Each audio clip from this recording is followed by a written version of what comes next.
Assalamualaikum warahmatullahi wabarakatuh. Bismillahirrahmanirrahim. Alhamdulillahi rabbil alamin. Wassalatu wassalamu ala ashrafil anbiya'i wal mursalin. Sayyidina wa habibina wa syafi'ina wa maulana Muhammad. Wa ala alihi wa ashabihi ajma'in. Subhanaka la ilma lana illa ma 'allamtana innaka antal alimul hakim. La haula wala quwata illa billahil aliyil azim. Amma ba'. Para habaib yang saya muliakan, para alim ulama yang saya muliakan, tidak saya sebut satu persatu, tadi sudah disebutkan. Seluruh pejabat-pejabat pemerintah setempat, dalam ini baik Bapak Gubernur, Bapak Kapolda yang mewakili, dan juga dari militer, dari TNI yang mewakili, dari Pangdam yang saya hormati, hadirin dan hadirat sekalian yang berbahagia. Tentunya kepada seluruh pengurus wilayah Jam'iyah Nahdlatul Ulama, dari Rois Suryanya, Kiai Muhyiddin Ishaq sampai kepada Tanfidiahnya dan seluruh jajarannya, dan termasuk dari pimpinan tertingginya Majelis Syuronya, Kiai kok lupa padahal sering ngaji dengan saya, Kiai Mahfud Asirin yang saya hormati. Saya tentu tidak perlu untuk berpidato tentang keagamaan. Saya dalam kesempatan ini cuman mau mencerita sejarahnya NU. Karena kadang-kadang ngaku NU tapi sejarahnya nggak tahu. Ini perlu saya bongkar sejarah NU ini. Mulai dari embrionya sampai menjadi NU, sampai jadi partai politik sampai sekarang ini. Sekitar tahun 1922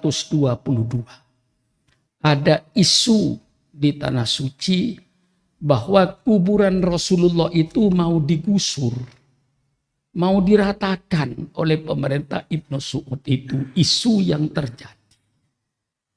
Nah, adanya isu ini karena dianggap ziarah kubur itu syirik dari sebagian mereka. Nah, dengan kejadian isu ini, maka almarhum al-maghfurlah Kiai Hasyim Asy'ari mendirikan namanya Komite Hijaz. Ini barangkali ketua umumnya nggak tahu, ini barangkali itu. Membentuk Komite Hijaz ini embrionya, belum NU, embrionya. Terdiri dari 3 orang yang saya ingat, Kiai Wahab Hasbullah, Syekh Al-Ghonawi, guru Mesir yang diutus di Tebuireng. 1 kiai dari Pekalongan, apa Kiai Ilyas apa siapa itu saya. Ya, tapi yang jelas 3 orang. Ini oleh Hadratus saya diutus ke Saudi untuk langsung ketemu dengan Ibnu Saudnya langsung.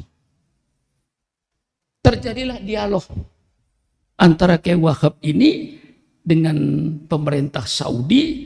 Dialog, adu dalil. Akhirnya diputuskan kuburan Rasul tidak jadi digusur. Nah, ini secara internasional. Kalau kita baca, tidak digusurnya kuburan Rasulullah itu karena NU. Karena Kiai Hasyim Asy'ari bikin Komite Hijaz. Komite Hijaz baliklah ke Indonesia karena sukses. Kuburan Rasulullah tetap tidak digusur. Kemudian komite ini mau membubarkan diri. Oleh Hadratus saya dilarang. Jangan teruskan organisasi ini. Karena apa? Orang Indonesia tetap akan mondar-mandir ke Saudi, pasti nanti ajaran Wahabi ini akan dikembangkan oleh dia sama jemaah haji. Jadi ini jangan sampai dibubarkan, supaya tetap kita jaga ahli sunnah wal jamaah. Kalau tidak nanti orang-orang kita bisa jadi Wahabi ketika ke Mekah. Nah itulah yang saya baca sejarah ini. Akhirnya yang asalnya Komite Hijaz lalu menjadi Nahdlatul Wathon. Bukan Nahdlatul Ulama, Nahdlatul Wathon. Kebangkitan tanah air gitulah. Nahdlatul Wathon. Terus Nahdlatul Wathon itu berjalan.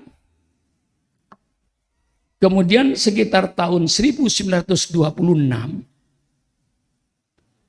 ditubuhkan rapat di Bubutan, Surabaya, dekat Pasar Belauran itu. Nah, di situ lalu dirubah dari Nahdlatul Wathon menjadi Nahdlatul Ulama tahun 1926. Jadi ini dari embrionya. Karena saya ini sebelum lahir sudah NU. Loh, mengapa saudara ketawa? Saya sebelum lahir sudah NU. Sebab apa? Ibu saya muslimat. Ayah saya pengurus NU. Masa bahan bakunya NU kok tidak melahirkan NU, kan aneh tuh. Kalau kelapa ya lahirnya kelapa. Kalau timun ya timun. Kalau ayam ya ayam. Ibunya NU, bapaknya NU. Masa anaknya bukan NU? Jadi saya sebelum lahir habis Taufik, sudah NU, sudah saya ini. Bahan bakunya sudah NU.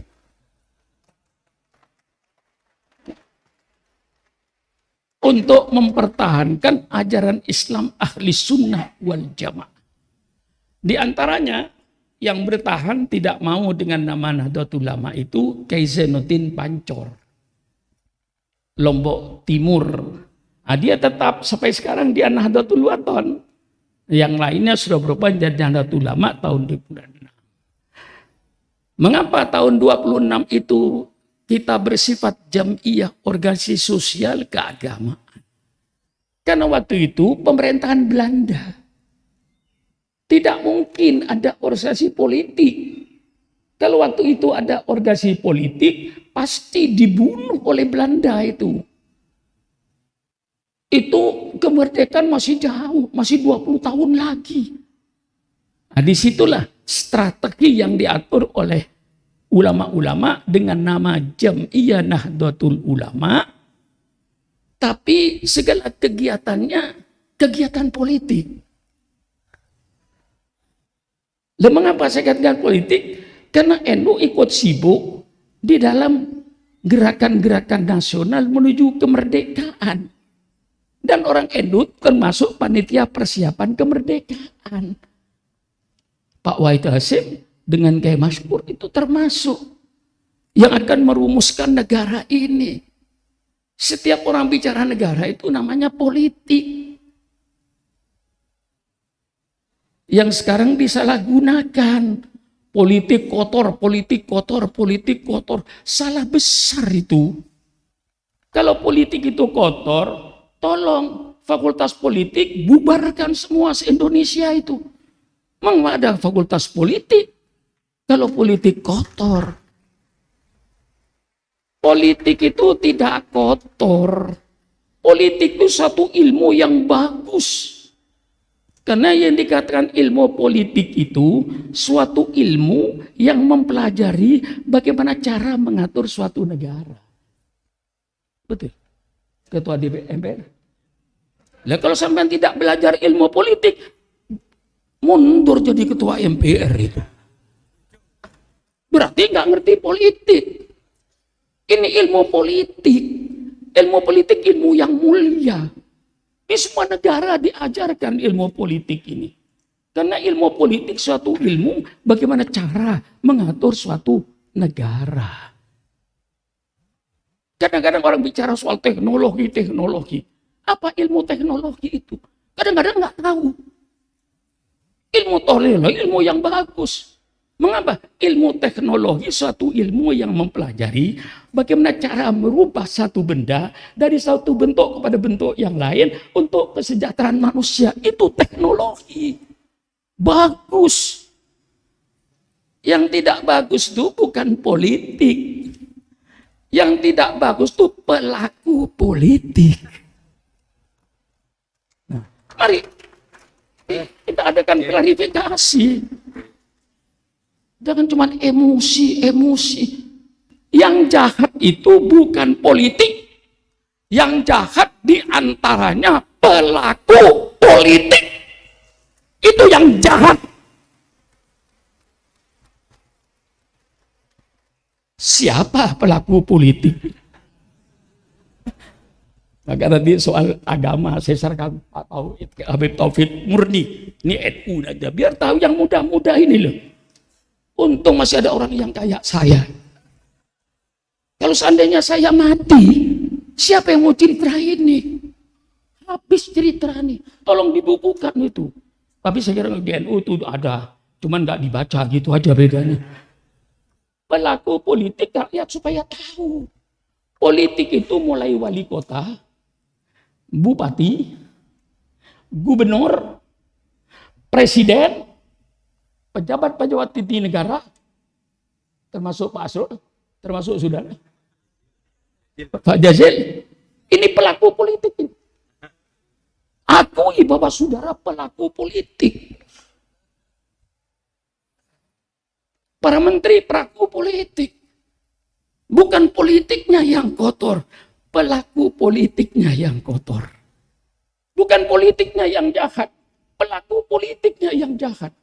Maka perlu kita mencari pelaku-pelaku politik yang beriman, yang bertakwa kepada Allah, yang siddiq, yang amanah, yang tabligh, yang fatonah. Jangan sembarangan memilih pelaku politik. Dan jangan sembarangan memberikan jabatan politik. Quran ini bukan sequran makmur. Maka saya kalau para ulama sayang NKRI, mulai sekarang ulama bicaralah politik. Tapi politik Al-Quran. Politik sunnah Rasulullah. Bukan politik seperti sekarang ini. Politik yang bohong. Politik yang siksak. Politik macam-macam. Kalau saya sudah paham. Sekarang main koalisi-koalisi itu. Bagi saya cuma menjadi keseimbangan aja itu. Ibarat bumi sedang bergerak di bawah itu. Bumi itu cari keseimbangan. Karena bergerak timbul gempa bumi. Maka hati-hati mencari keseimbangan ini. Kalau saya ke sana kira-kira saya dapat apa, seimbang nggak? Seimbang terusin. Tidak seimbang, cerai. Itulah politik.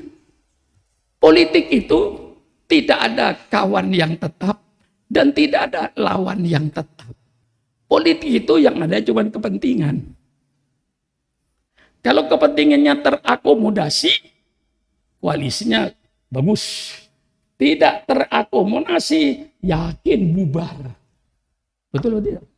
Ini yang sedang koalisi-koalisian ini. Ini semua pelaku politik. Jadi yang jahat itu bukan politik, pelaku politik. Saya tanya sama saudara, kalau di kampung saudara ada orang nyolong sepeda motor, kira-kira kalau ditanya agamanya apa? Hah? Ditanya agamanya apa kira-kira? Islam. Banyak maling motor itu agamanya Islam. Apakah Islam itu jahat? Yang jahat bukan Islamnya. Orang Islamnya yang nyolong motor itu. Bukan politik yang jahat. Pelaku-pelaku politik ini yang korupsi. Berapa ribu DPR yang masuk penjara selama reformasi itu? Ribuan. Berapa puluh gubernur yang masuk penjara selama reformasi ini? Berapa ratus bupati yang masuk penjara? Itu semuanya pelaku-pelaku politik. Maka hati-hati mencari pelaku politik ini. Lah, NU kerjaannya politik sampai menuju kemerdekaan. Tahun 1945 kita merdeka. NU punya gagasan bagus supaya Islam keluar satu partai, maka gagasan dari Wahid Hasyim Al-Mukarram, Wahid Hasyim, supaya jadi satu saja politik itu, namanya Partai Masyumi, Majelis Syuro Muslimin Indonesia. Itu otaknya NU itu. Lah ini yang muda-muda ini kan enggak tahu ini. Ya Hamid tahu enggak ini kira-kira? Lah enggak tahu. Saya kasih tahu bahwa Masyumi itu punya gagasan itu dari Wahid Hasyim. Lahirlah satu partai politik setelah merdeka. Berproseslah ini dari 45, 46, 47, 48, 49, 50, 52. Itu ada isu, benar atau tidak Pak Arsul, saya nggak tahu. Tapi isu waktu itu dalam politik, NU yang tahlilan, giliran berkat kita hampir nggak kebagian. Itu istilah yang ada pada waktu itu. NU yang tahlilan, giliran berkat mereka. Menteri Dirjen itu kebanyakan mereka. Nah, timbullah pemikiran kayak Wahab. Kita yang tahlilan kok, giliran berkat kok dapat sedikit. Nah, tahun 52, Muktamar Palembang, langsung Jam'iyah Nahdlatul berubah menjadi partai politik Nahdlatul Ulama. 52. Langsung keluar NU jadi partai besar. Waktu itu. Jadi partai Nahdlatul Ulama berkembang itu jaya. Ketika jadi partai Nahdlatul Ulama, ada namanya Sarbu Musi, Serikat Buruh Muslimin Indonesia. Semua kantor pemerintahan itu ada Sarbu Musinya, Serikat Buruh. Pertanian Nahdlatul Ulama, Sarnemi, Serikat Nelayan Nahdlatul Ulama, Les Bumi, Lembaga Seni Budaya Nahdlatul Ulama untuk menyaingi Lekra, PKI. Perguno, Persatuan Guru Nahdlatul Ulama. Banyaklah sayap-sayapnya NU ini.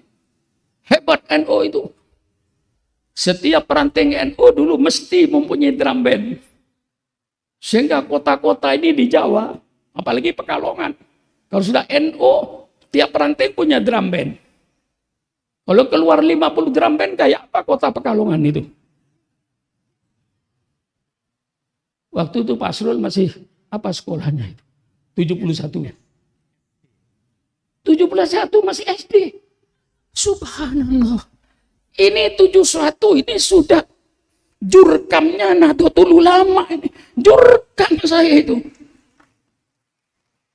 Jadi bukan NU main-main saya itu. Jurkam NU saya.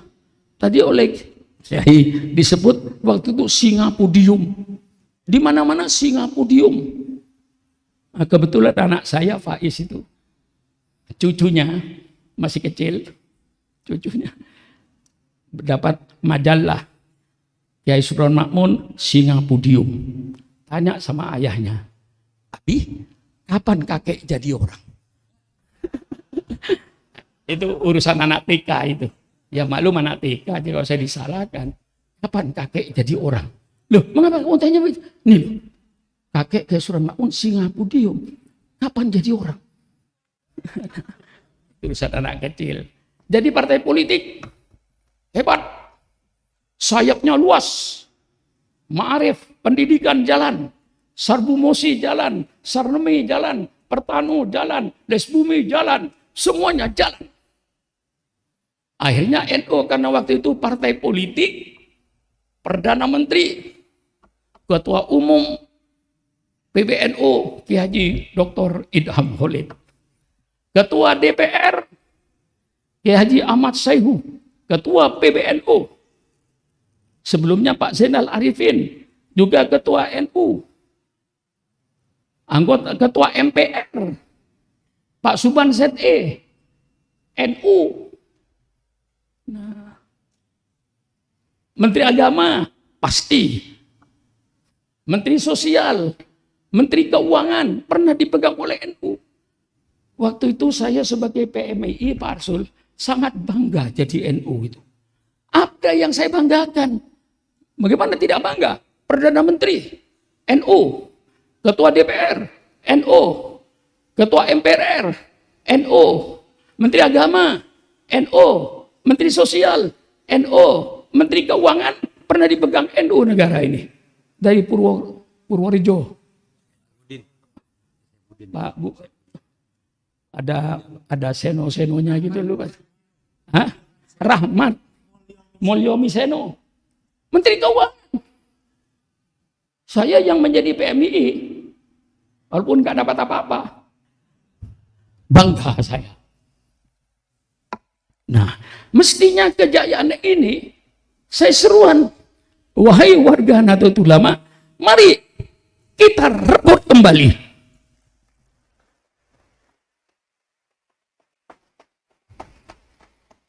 Ketika Partai Nahdlatul Ulama menjadi partai politik, Bung Karno taslim. Kenapa? Kiai Wahab bikin pernyataan. Kata Kiai Wahab, Partai Nahdlatul Ulama bekerja sama dengan pemerintah yang sah dalam rangka amar ma'ruf nahi mungkar. Oposisi tidak ada.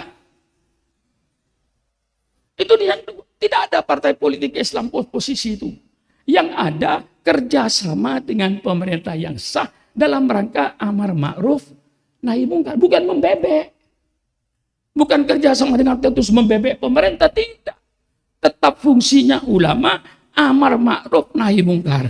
Kalau kebijaksanaan pemerintah pro rakyat, Nahdlatul Ulama paling depan. Tapi kalau kebijaksanaan pemerintah tidak pro rakyat, Nahdlatul Ulama paling depan untuk menolak. Begitulah kita ini. Nah, waktu itu NU terima Nasakom. Wah, ini yang dikritik. Kok bisa NU terima Nasakom? Saya tahu situasinya. Waktu itu Bung Karno dipilih menjadi presiden seumur hidup. Kebetulan presiden seumur hidup. Ini sejarah NU. Saudara tahu, kalau rezim ini masih didukung oleh seluruh angkatan bersenjata, tidak mungkin kita melawan. Ini saya ceritakan lagi. Kalau apel, Senin pagi apel, kami Angkatan Darat Republik Indonesia berdiri di belakang Bung Karno tanpa reserve. Subhanallah. Kepolisian, apel, kami Angkatan Kepolisian Republik Indonesia berdiri di belakang Bung Karno tanpa reserve. Ini nggak tahu ini. Nggak tahu kan? Nggak tahu. Yang begini situasinya itu. Angkatan Laut, apel. Kami Angkatan Laut Republik Indonesia berdiri di belakang Bung Karno tanpa reserve. Kami Angkatan Udara Republik Indonesia berdiri di belakang Bung Karno tanpa reserve. Bung Karno dipilih oleh DPR seumur hidup. Siapa melawan? Out. Termasuk Masyumi. Dibubarkan. Ketika NU, apa akan meniru Masyumi apa tidak? Banyak pertimbangan ulama itu masalahnya. Terima Nasakom. Strategi. Supaya kita tetap bisa bersama pemerintah berjuang dari dalam. Ini supaya tahu. Yang sekarang dimaki-maki. NU itu apa? Nasakom, komunis. Tidak tahu situasi waktu itu. Kalau seandainya kita menolak Nasakom, habis partai Islam semuanya. Tinggal mereka yang mengelola negara itu. Ulama punya pertimbangan yang tajam. Nah, sekarang Nahdlatul Ulama membuktikan. Ketika tahun 65 timbul pemberontakan PKI, saya mau tanya, siapa yang paling depan memberantas komunis waktu itu? Siapa paling depan? Iya. Ayo, Saya tidak mengurangi organisasi lain dalam memberantas PKI. Tapi yang paling besar, yang paling depan memberantas PKI waktu itu, Banser. Bersama-sama dengan TNI, dengan pemerintah. Sejarah mencatat ini. Kalau seandainya NU Nasakom betul-betul tidak mau memberantas PKI, itu strategi yang namanya politik. Ya, orang-orang politik, saya hafal kok. Cara-cara saudara juga saya hafal. Iya, tadi ketika kumpul di rumah, saya bongkar. Saudara, rahasia saudara begini. Rahasia saudara, yang KIB begini. Saya buka itu. Semua nanya apa ini maksudnya. Karena semuanya goyang. Jadi mencari keseimbangan. Kapan keseimbangan akan berhenti? Gempa ini akan berhenti? Nanti kalau sudah KPU menerima pendaftaran calon presiden, baru gempa habis. Nggak ada koalisi-koalisian lagi, sudah pasti koalisinya itu. Sekarang, saya tidak pernah menyalahkan kok ini koalisi. Di otak saya sudah ada. Oh, maksudnya Pak Asrul begini. Pak Jazuli koalisi dengan si A. Oh, maksudnya begini. Cuma hanya sekedar ngetes saja itu. Ngetes saja itu. Testing. Kalau saya dengan ini nanti bagaimana rakyat. Kalau saya dengan ini, kalau begitu saya robah. Maka saudara diam aja lah. Jangan ngontari koalisi. Itu permainan partai politik itu. Untuk mencari keseimbangan.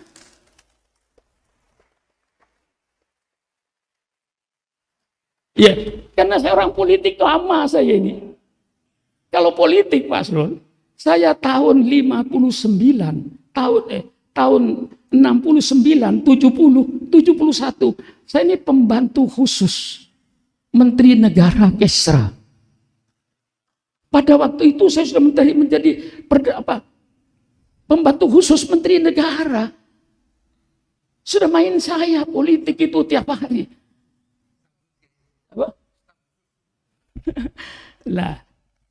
Lalu setelah itu berontak PKI 65. NU paling depan. Timbullah Orde Baru. Ketahuilah ketika Orde Baru, mengapa? Lalu NU kembali pada Jam'iyah. Ini yang muda-muda supaya tahu. Itu bukan tujuan kembali kepada Jam'iyah itu. Strategi menghadapi pemerintah pada waktu itu. Mengapa? Strategi kok ambil strategi begitu? Waktu itu politik sudah dibonsai oleh Pak Harto. 60% kursi dari pusat sampai daerah Golkar. Dengan cara apapun saja. Halal atau tidak halal. Pokok 60%. Semua bupati kasih biaya. Jaminannya tidak usah pertanggungan jawab. Duit gak usah. Asal Golkar menang, duit habis gak apa-apa. Duit habis Golkar kalah, pecat. Dipecat itu pejabat waktu itu. Biar polisi dipecat waktu itu. Biar tentara dipecat waktu itu. Kalau di daerahnya Golkar kalah. Nah, ini politik. Jadi pemimpin NU itu cerdas. Daripada kedua-duanya hancur, kita korbankan satu. Mengapa? Kalau NU mengadakan tahlilan, dilarang. Politik. Karena partai politik. NU mengadakan hall, dilarang. Politik. NU mengadakan maulid, dilarang. Politik. Apalagi pembicaranya Sukron Makmun, pasti dicoret oleh Kodim dan oleh polisi. Pada waktu itu, bukan sekarang, Pak. Dulu. Lah ini jelas. Jemaah tahu. Kalau saya jadi pembicara di kampungnya, pasti dicoret. Daripada politik kita tidak berhasil, Jam'iyah Nahdlatul Ulama tidak berhasil, karena maulidan dilarang, hol dilarang, tahlilan dilarang, dianggap politik, mengambil langkahlah ulama itu. Strategi kembali ke Jam'iyah Nahdlatul Ulama. Jadi kembali Jam'iyah itu bukan tujuan. Tapi oleh yang muda sekarang dianggap tujuan. Itu cuma strategi waktu itu. Sehingga akhirnya NU aman. Ketika NU menyatakan publik khutbah, syukuran makmun milik NU. Waktu itu, ketika itu milik NU, kita kampanye P3 lain lagi. Nah, ketika itulah syukuran makmun jadi khotib di istana. Saya jadi khotib di Istiqlal. Sudah tidak dihalang-halangi oleh Pak Harto waktu itu. Saya jadi khotib istana mulai Pak Harto. Setelah Pak Harto saya khotib istana. Sampai kemarin zaman Pak Yusuf Kala masih khotib istana. Karena kembali pada kita. Nah, kalau zaman kampanye lain lagi langkah. Nah, itu kembali pada kita itu sebenarnya strategi politik. Bukan tujuan. Alangkah bodohnya. Maaf, kok kembali ke tahun 26, kembali pada zaman Belanda. Ya enggak? Mungkin Pak Sul mulai sadar sekarang ini. Oh iya ya, kok kembali ke zaman Belanda? Mengapa tidak kembali ke tahun 52? Lebih dekat daripada 26. Nah, inilah sejarahnya NU. Sampai sekarang NU itu menjadi Jam'iyah Nahdlatul Ulama. Baiklah. Cuman saya punya harapan, tolonglah kasihan rakyat. Rakyat itu bingung karena olah kiainya. Betul atau tidak? Sudah bingung tuh karena syukuran makmun. Kata di bawah, mau ikut kiai yang mana sih? Apa ikut kiai saya? Apa ikut syukuran makmun? Apa ikut kiai? Kiai Sakyaya misalnya. Mana yang harus diikuti?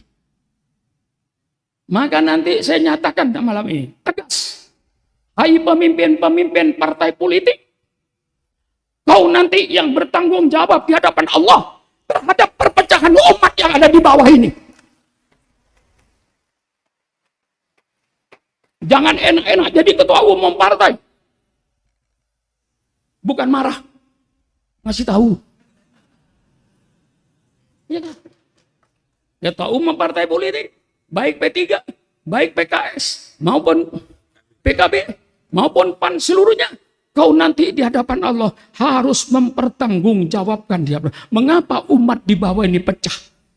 Mengapa Islam pecah? Mestinya tidak usah pecah. Tuhannya satu, kiblatnya satu, Qurannya satu. Mengapa tidak bersatu?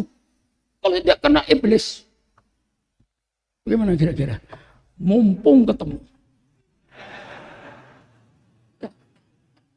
Saudara mau tidak setuju sama saya, nggak apa-apa. Nggak apa-apa. Saya sudah tidak ada gambaran lagi, Pak Godip. Sudah tua saya. Mau jadi DPR, ketuaan. Menjadi presiden, ketuaan. Mau jadi apa saya? Kuburan.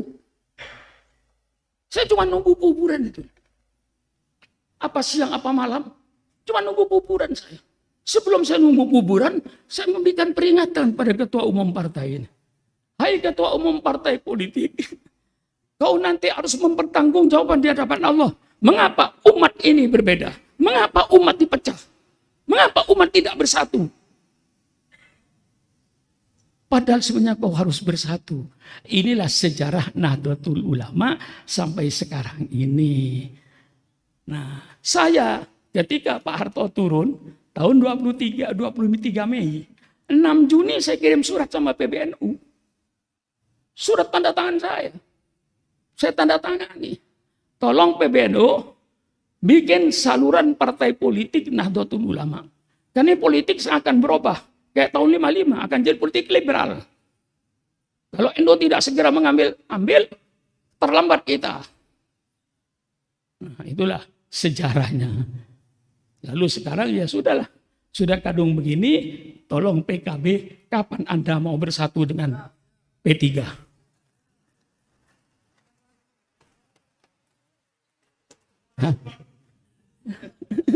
Ya, saya cuma tanya, masa tanya nggak boleh? Boleh kan? Menjadi PR. Kapan PAN? Kapan PKB? Kapan PKS? Kapan Anda ini akan menjadi satu partai di Indonesia? Partai Islam Indonesia. Mari umat seluruhnya yang baca syahadat fardhu ain milik partai Islam. Bisa saya ngomong begini. Kalau saya ada partai Islam satu, saya bisa ngomong. Semua Islam wajib milih partai Islam, wajib. Mau berdebat dengan saya boleh. Umat Kristen juga sama kok. Mari kita jujur Pak Polisi. Jangan ada dusta di antara kita. Orang Kristen pasti ingin punya presiden yang beragama Kristen. Orang Hindu pasti ingin punya presiden yang beragama Hindu.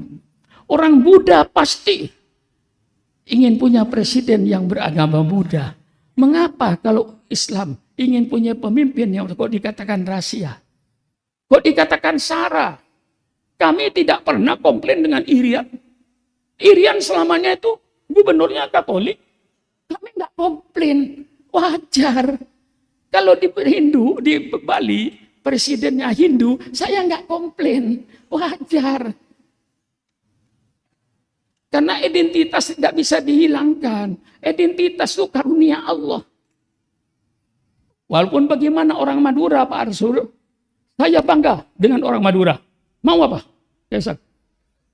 Saya bangga dengan orang Madura. Mau apa orang Jawa? Karena ini karunia Allah sama saya. Tentu Pak Arsul bangga dengan orang Jawanya. Nah, yang perlu dalam negara kesatuan ini, identitas jangan hilang. Tapi yang penting toleransinya.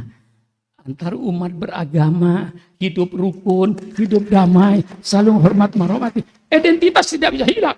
Ini karunia Allah. Munafik itu yang mengatakan hilangkan identitas. Yang berkatakan hilang identitas, dia sedang identitas. Bagaimana? Dia yang berkata hilangkan identitas, dia sedang identitas. Semua orang punya identitas. Dan identitas kebanggaan. Yang penting saling hormat menghormati. Inilah sejarah NU. Ya, saya nggak bicara lain-lain. Inilah sejarah NU. Maka dalam politik Islam itu terus terang aja. Tidak ada oposisi. Atiullah wa ati'u ulil amri minkum. Tapi bekerja sama dengan pemerintah yang sah dalam rangka amar ma'ruf nahi mungkar. Jangan kalau kayak ngeritik pemerintah dianggap oposisi. Itu kesalahan isu itu Pak. Kalau kiai mengkritik pemerintah bukan oposisi itu. Menyelamatkan negara. Kalau kiainya sudah taat mau apa jadi apa negara ini? Marilah untuk yang akan datang jaga kesatuan dan persatuan bangsa, saling hormat menghormati antar umat beragama, saling harga menghargai antar umat beragama, hidup rukun antar umat beragama, tapi bukan berarti membenarkan semua agama. Membenarkan semua agama murtad, kafir. Wassalamualaikum warahmatullahi wabarakatuh.